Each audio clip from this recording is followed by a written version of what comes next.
everyone, welcome back to another studio vlog. So this video is filmed a little bit back to front because I'm filming this particular clip at the end of doing all of the stuff that you're about to see, and I don't know how it's going to work. I might just chuck some clips over the top of my intro chatter here, I'm not sure. Just a slight warning in advance, if I sound breathless, it's because I am. Allergies are really kicking me at the moment, and I also have been noticing the tip of my nose is always sore because you know how it is.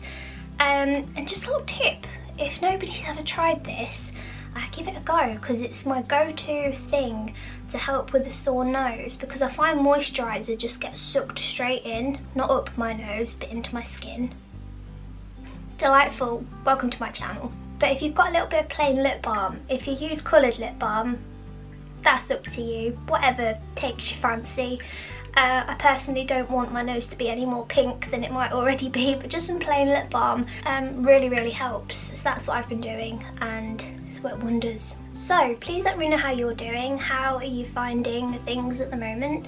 Has it actually got warm where you are? Because we are now in May in good old sunny, nobody ever said that about England, but there we go. It's so cold and rainy, and our boiler broke. Well, it wasn't the boiler. Let's just have a recap. At the end of 2019, our boiler actually died, and if you were here for that ride, hello, I was miserable and it was really cold, and you don't know how lucky you are to have heating until it's gone. And why does it always break in the middle of the winter? That was a reality check on just how lucky you are to have water, hot water and heating. We had to fork out for a brand new boiler, blah blah, and it came with a free Google Nest. Now let me know how you feel about Nests and Alexas and all of that kind of stuff, because I personally don't feel like I need them. They're not my thing, but honestly I don't think I would ever have gone out and bought an Alexa or a Nest. It's just that this Google Nest came free with the boiler, so it was installed by the boiler engineer, and there it's been ever since December 2019. And then it broke. The Google Nest broke, and we could not for the life of us work out. It was the heat link, so if you have any idea what I'm talking about, if you are boiler engineers or plumbers or electricians, you'll probably have more of an idea of what I'm saying than I do. But the heat link broke, which is the middleman that's talking from the Google Nest thermostat to the actual boiler. So the thermostat was fine, the boiler was fine, but the bit in the middle that speaks to both of them was faulty and it wasn't working anymore. And we couldn't for the life of us work out how to just override that and use the boiler manually until we managed to get it fixed. Luckily though, Google were really good and they sent out a replacement. It's now in. My stepdad, all masked up, came and fitted it because he's an electrician, and then we had heating again, but for a couple of days we were back to the land of no heating, which at this time of year shouldn't really be a problem, but it was. So yeah, that was a bit of drama from the week, but other than that I have no drama to report, which is always a good thing. Another thing that's been taking up a lot of my time this week is I have some blue tits in my garden. Now I've lived in this house for 4 years and I've gone through a variety of bird feeders and recommendations from my nana on how to attract birds to the garden, but we've got cats on both sides of the house, and we of course have 2 dogs. Now the dogs don't bother the birds, but that doesn't mean to say the birds aren't very cautious and thinking they might be cats, they might bark and try and catch us. So to be honest, I've kind of given up hope that we'd ever get any birds even feeding in the garden. But a few weeks ago we noticed a couple of blue tits taking an interest in this bird box that I put up out of excitement more than anything else when I first moved into this house. I didn't think, I wasn't guaranteed to get any interest, but I was so excited about having my own garden that I bought a bird box, and we have got some blue tits and they've made a nest. You can see them, they keep going inside with bits of twig and like bits of straw and hay, all sorts of stuff. It's actually got a layer of dog hair Whether that was a stupid thing to do or not, I'm not sure. But they haven't fished it out, they've not chucked it out. So when I did first build the box and paint it, I clipped Vespa outside and I put some dog hair on the bottom just to pad it out a bit. So they've built on top of that, so hopefully it's extra warm and snuggly and protective in there. And hopefully within a couple of weeks I might have some eggs. I'm so excited. So yeah, that is every time I walk past a window where I can see the bird box, I am there, I'm looking, and it's exciting me so much. I actually had a little cry earlier. Please don't tell James because he'll think I'm silly, but I had a little cry at the idea of having some eggs. I'm also going to keep a very close eye on it because obviously the dogs are here, and my nana tells me that birds will start, like when the chicks are ready, she'll just push them out of the box. And they just sort of walk around the garden for a bit until they can fly. So I'm going to have to keep a very close eye on the whole garden really, just to make sure that Custard and Vespa don't see anything and eat them. Because if they're on the floor and moving, chances are they will just swallow them, and I don't want that. Right, so I have a bag of Skittles and some tea. Let's catch up. So I wanted to ask and talk about really burnout, but with like a specific product or a specific thing that you're doing. So not like your energy levels as a whole, but a certain thing. And I didn't even know if that was possible, and I wanted to voice my thoughts and what I've been feeling for the past couple of weeks really. So I had my latest shop update last week, but the weekend before that I was sewing non-stop, and it really hit me all at once. On one particular day I was sat on my machine and I was like, holy cow, I just can't do this, I need to have a break. And I just turned the machine off and I just sat with myself for a bit, and I was like, right, that's it. After this shop update I'm gonna have like a month off from sewing.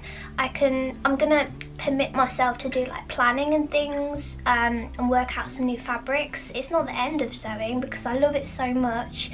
I love making the pouches and I love the direction that it's going in. But I think the fact that it's just me, and my shop's not even that big, I'm able to support myself and my family from it, so it's more than I could ever have dreamed of. It's the point that it was the ultimate goal, and anything beyond this is just a massive, massive bonus. I never thought I'd be in the position where I'm struggling to keep up. I don't know, I guess it's just faith in your own work. And believing in yourself. I never thought that I would be in the position where I am struggling to keep up. I think when you're a small business too, sometimes I anyway forget just how much there is to do, like admin and accounts. I'm very aware that right now I need to go and update my accounts because that's something I like to stay on top of.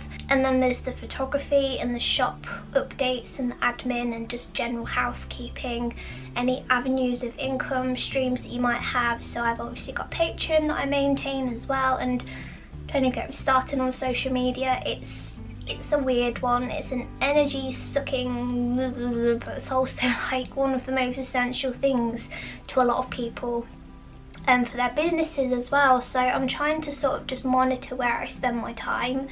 And this is the thing I've noticed about burnout is I recognise that so many of us go through burnout, and then during that burnout, and when we get to a point where we say, right, we're burnt out, I'm not letting this happen again, we do let it happen again because you don't see it coming almost, and it creeps up, and then before you know it you're in it again, and it's really hard to catch before it happens. And I think that's why it's such a it's awful. It's not very nice, but I could feel it this time. I think I am a little bit burnt out, and it's starting to affect my motivation and my productivity. Last night I sat down to do some drawing for the first time in weeks. I sat at my desk and I tried to draw and I just couldn't. I was getting really frustrated because everything I was coming out with just looked like stick men or stick animals, should I say, because I don't really draw people very often. I'd like to get back on the centaurs, and that's what I was trying to do, but you don't even want to see what happened. It was... I might start an ugly sketchbook like Fran did, and just chuck that kind of stuff in there, because I also don't want to shame myself. I don't want to feel bad for creating art that I really don't like, because it's all part of the journey and the process. But wow, is it frustrating. But that's one of the things I became very aware of last week when I was in that bit of a sewing. I just reached the verge and I was like, I haven't drawn for days. I just can't remember the last time I did some drawing. All I've done recently is sewing, and it's gradually taking over my life. I feel a bit addicted to tidying and cleaning at the moment. If I don't want to work, I will go and do something else. Like, I just keep cleaning my kitchen. I'll just keep reorganising my clothes. I don't know how many more times I can fold the blankets on my dog's bed. It's just pure procrastination, and I don't know, it's really affected my productivity. So I'm hoping that just stepping out of sewing land for a bit and getting back to just my illustrations and the other parts of my business will help a bit. And I've already had some really good ideas so far. Well, I think they're good anyway. You might disagree. But yeah, I'm just feeling really tired. I'm gonna be honest. I don't know, I can't remember actually if I've said this already yet. The first couple of lockdowns here, I was okay. I was managing. But this last one that we had, that was like 4 months long, I noticed it a lot more in my brain, and I've been really struggling to sort of keep going. I've really struggled with motivation and productivity this year, and I've spent less time on social media because of it, because you just get suckered in, don't you? If you're not careful, you get suckered into what everyone else is doing, and sometimes I feel like it makes you feel really bad about what you've been doing. But then when I step away and just put my eyes back in my own lane, I think, no, I've been doing really well this year. And with regards to the fabrics, I've already done 4 new fabrics this year, and if you think about it, it's a fabric a month. Which is great, and that's a lot of new things. And there's been bookmarks and sticker sheets and wooden pins and prints and all sorts of things. But it just got to a point where I was feeling really tired. Which colour Skittle was your favourite? For me, it's a toss-up between red and purple.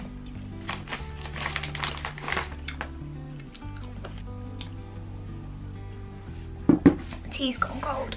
And I have noticed that now that we're allowed to like sort of spread our wings a little bit more and see people, when I get back from visiting my dad or my mum and I get home, just from being out of the house for an hour, I get home and I'm like, oh, I've got this wave of just ideas, and I got, like, my tank is full of juice. My tank is ready to go, and I want to create. I want to do so much. And that's why I think as well, changing, we spoke about this, was it last week's video when I showed you the new setup in my studio? I've just switched things around a bit. If you'd like to see what I've done, I won't repeat myself, just in case you've already seen it. I am a firm believer that just switching up your space, even tidying your desk, just having a moment and thinking, do I need that? Just have a brutal clear out. And really cleanse your space, cleanse the energy in your space, and cleanse the clutter. Get rid of it. If you don't need it, get rid of it, donate it. There's so much craft stuff that I've donated to a local school, which was a really great way of getting rid of it and knowing that it's going to go to some great use. Kids always need craft stuff, but that little move around and refresh in here has really helped. But for, I don't know, a month or so, I'm going to really focus on my drawing. Sewing. There are still some pouches in the shop, so if you're thinking, oh my god, I missed out, there are still some left. It's just that they won't be restocked quickly like I have been doing.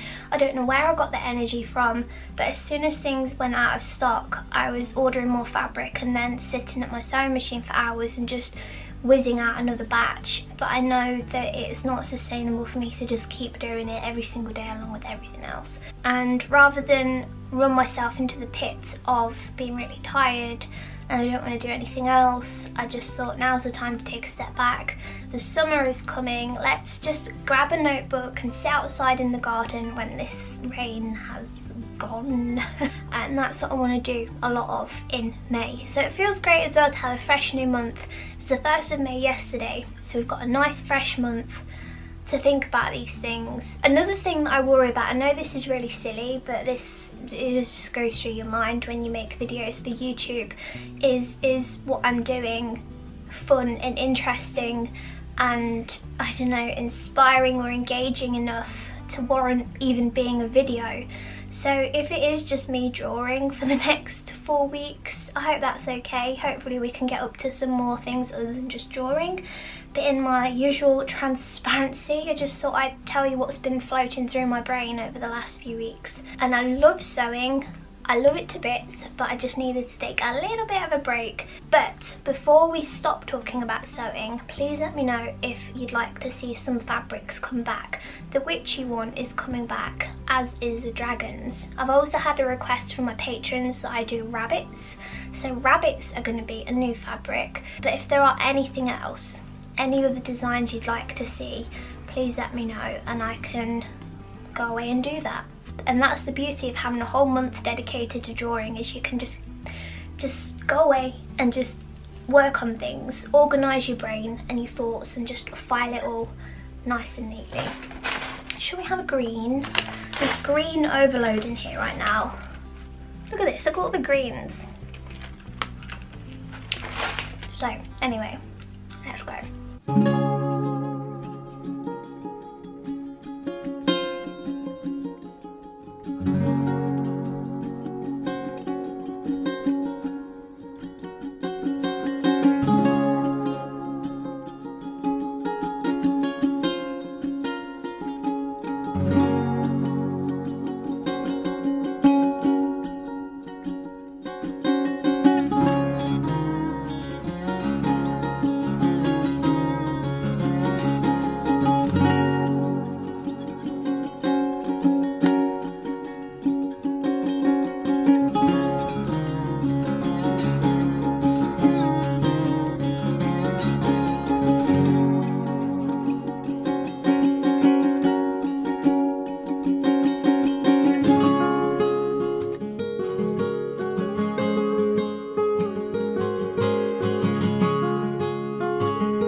ever tried this coffee?